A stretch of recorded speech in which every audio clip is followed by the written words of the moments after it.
Durante su ministerio en la tierra, Jesús ganó la confianza, el respeto y la admiración de muchos.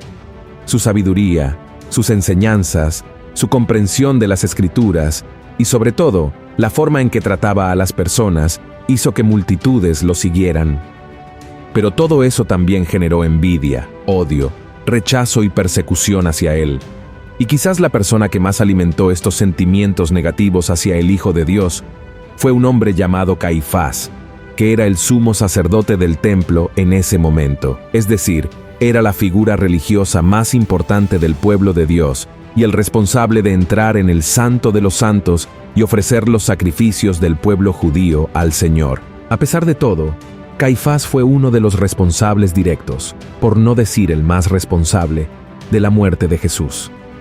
En este video te mostraré cómo fue el terrible final de la vida de este hombre tan malvado y perverso, que en lugar de ser el primero en reconocer que Jesús era el Mesías que tanto esperaban, lo entregó al Imperio Romano para que muriera en la cruz. Estoy seguro de que te sorprenderás e incluso te asombrarás con los últimos capítulos de la vida de Caifás.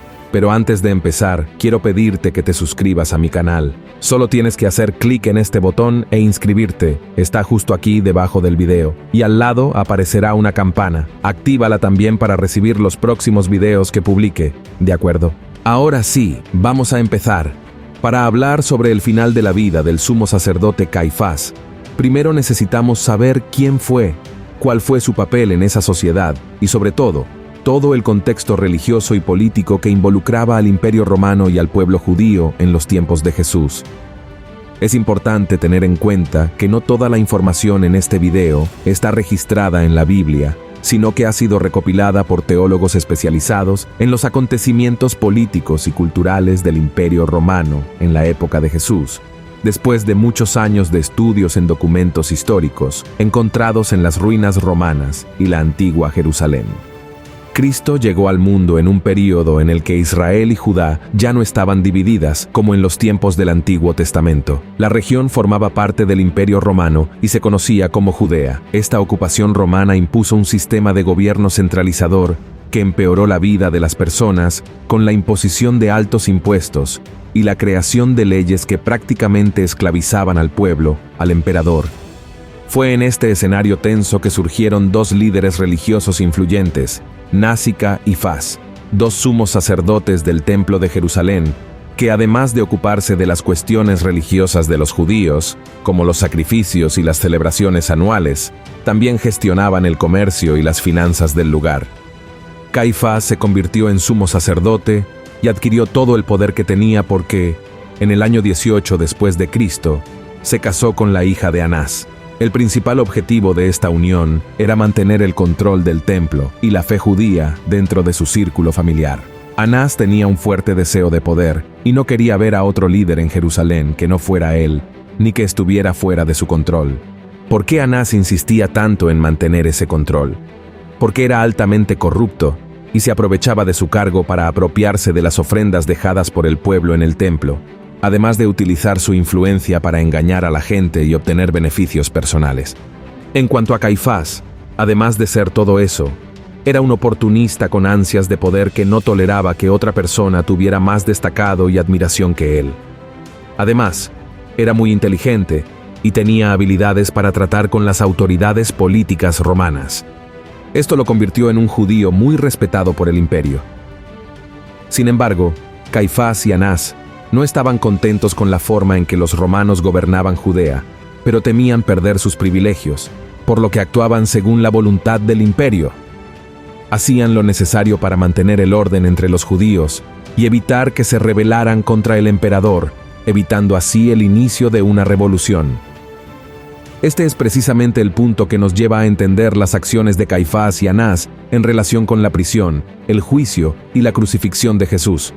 Además, formaban parte de una secta que no creía en la resurrección de los muertos ni en el juicio final. Dos enseñanzas que Jesús solía transmitir a quienes lo seguían durante su ministerio. Efectivamente, Jesús se convirtió en una gran piedra en el zapato de Caifás y Anás, ya que sus enseñanzas y milagros estaban atrayendo cada vez a más judíos hacia la fe que eventualmente se convertiría en el cristianismo. Caifás, Anás y otros líderes religiosos estaban preocupados de que el carisma y la popularidad de Jesús pudieran provocar una revuelta popular, dado que el pueblo desaprobaba el gobierno romano. Esta preocupación se intensificó aún más después de que el Señor resucitara a Lázaro. Echa un vistazo a lo que está escrito en el capítulo 11 del Evangelio de Juan. Entonces, los pontífices y los fariseos juntaron concilio y decían: ¿qué hacemos? Porque este hombre hace muchas señales. Si le dejamos así, todos creerán en él, y vendrán los romanos, y quitarán nuestro lugar y la nación. Miren esto, hermanos.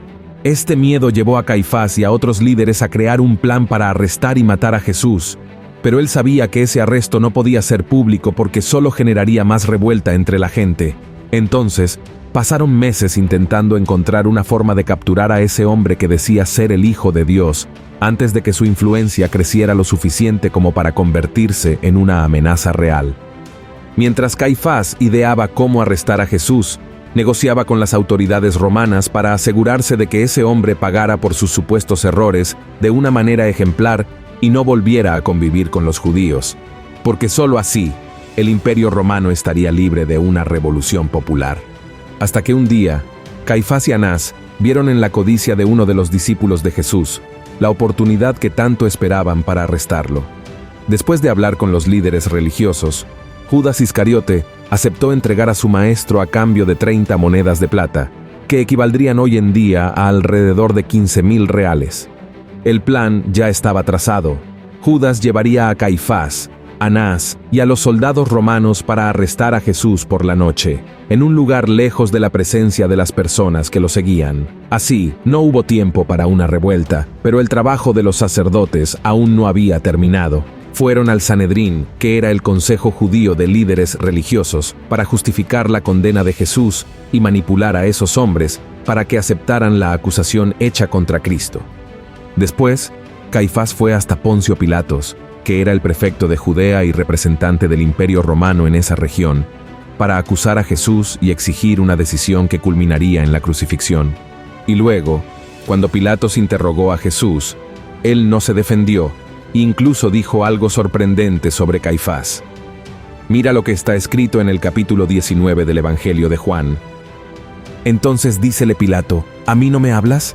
¿No sabes que tengo potestad para crucificarte y que tengo potestad para soltarte? Respondió Jesús: ninguna potestad tendrías contra mí si no te fuese dado de arriba. Por tanto, el que a ti me ha entregado, mayor pecado tiene. Miren esto, hermanos. Jesús dijo que Caifás sufriría una consecuencia terrible porque no solo estaba yendo en contra de un hombre inocente, sino contra el mismo Hijo de Dios.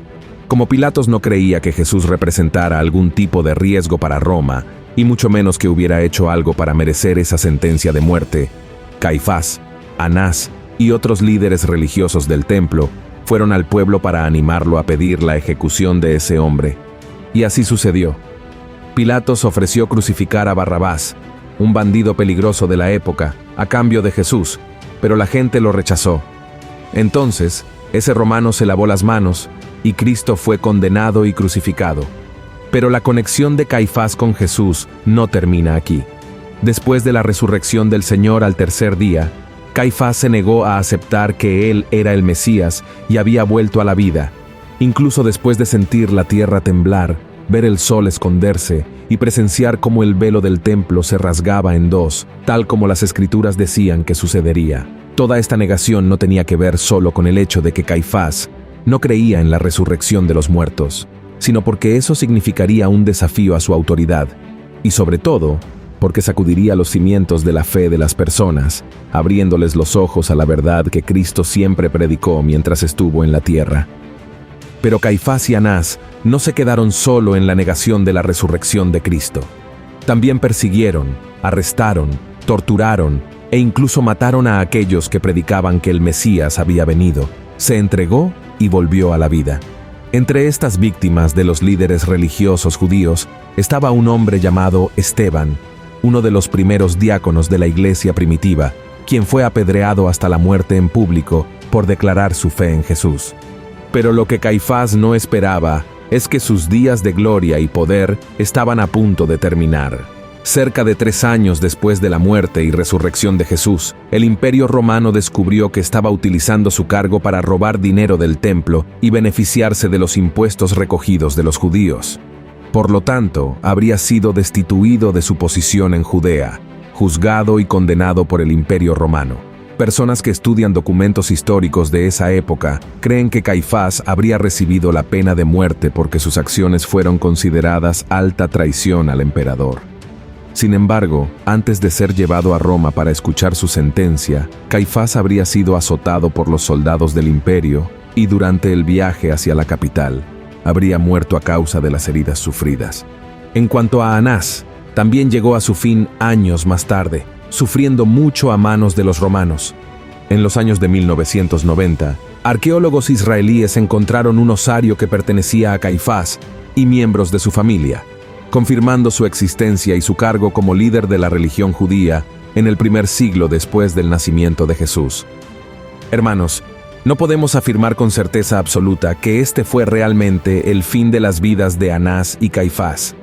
Como mencioné al principio de este video, parte de estos acontecimientos que hemos visto está en la Biblia, mientras que otros están en otros libros y documentos de esa época.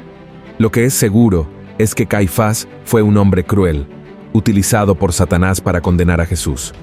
Sí, sabemos que la muerte de Cristo ya estaba profetizada en el Antiguo Testamento más de 1000 años antes de que ocurriera. Además, era necesaria para nuestra salvación, porque sin la cruz de Cristo, no estaríamos aquí hablando de esto. Sin embargo, esto no quita la responsabilidad y el peso de la muerte de Jesús a Caifás, Anás y tantos otros hombres que lo persiguieron. Todos nosotros, sin excepción, venimos al mundo con libre albedrío, lo que nos hace capaces de elegir por qué caminos vamos a transitar.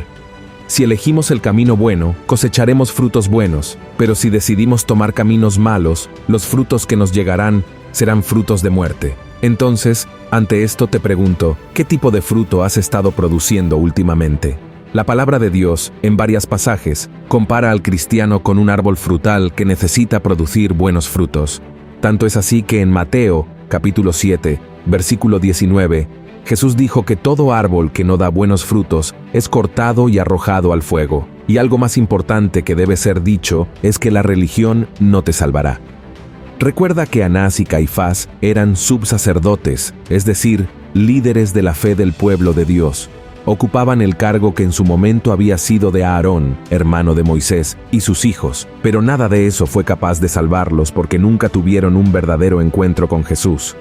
Escucharon a Jesús predicar, fueron testigos de curaciones, milagros e incluso resurrecciones, pero aún así no quisieron rendirse al Rey de Reyes. Entonces, mi deseo hoy es que pidas al Espíritu Santo que te revele quién es realmente Jesús y qué representa Él en tu vida. ¿Amén? Si te gustó este mensaje, compártelo con tus amigos, familiares y suscríbete a mi canal. Que Dios te bendiga poderosamente.